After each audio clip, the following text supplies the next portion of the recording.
Hi everyone, Owlvine here. This week on Starting Out Solitary, we're talking about raising children pagan.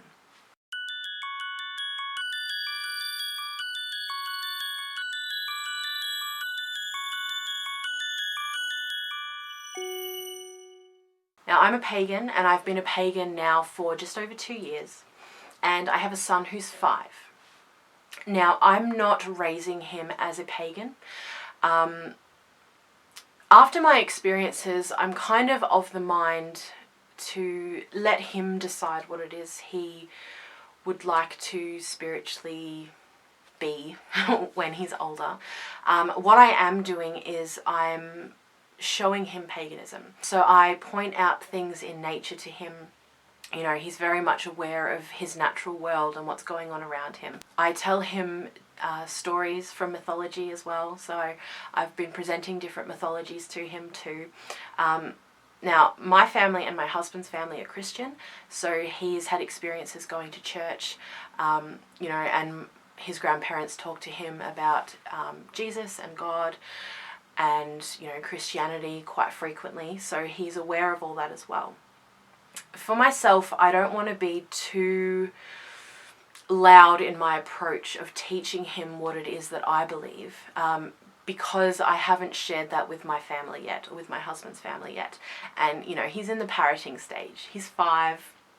He goes, "Hey, Mummy's been talking about Mama Earth." And that doesn't go down very well. It's happened a couple of times.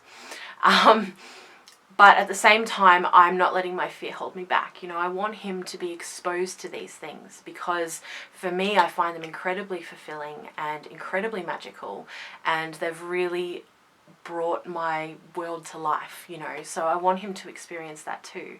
If he grows up and decides that, you know, Christianity is the way for him, that is perfectly fine with me. If he decides he would like to be any kind of spirituality, that is okay with me.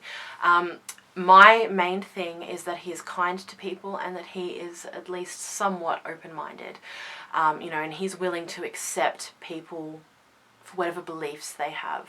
That he's willing to listen to other people and to allow them space to believe whatever it is that they believe. So yeah, I don't want him to be pagan necessarily. I think it would be really cool, because I am, but his father isn't, and probably won't be, and that's fine too. So whatever fills him spiritually is what is most important to me. I feel like my job as a parent is not to raise him as any kind of particular religion, but to expose him to all and for him to find his own way. And I know that that can seem a bit wishy-washy to people, and some people don't like that idea. But after my experiences, I feel like that is a really good way to go. You know, I want him to find his own truth and to find whatever it is that helps him live life to the fullest. So that's kind of how I'm raising him at the moment. I'd be interested to hear from you guys if you guys are raising your children pagan, or if you know of anyone that is, how that's kind of going for them and the experiences that you've had or that you know of that people have had. It would be very interesting to me. And I will see you next week on Starting Out Solitary. Much love.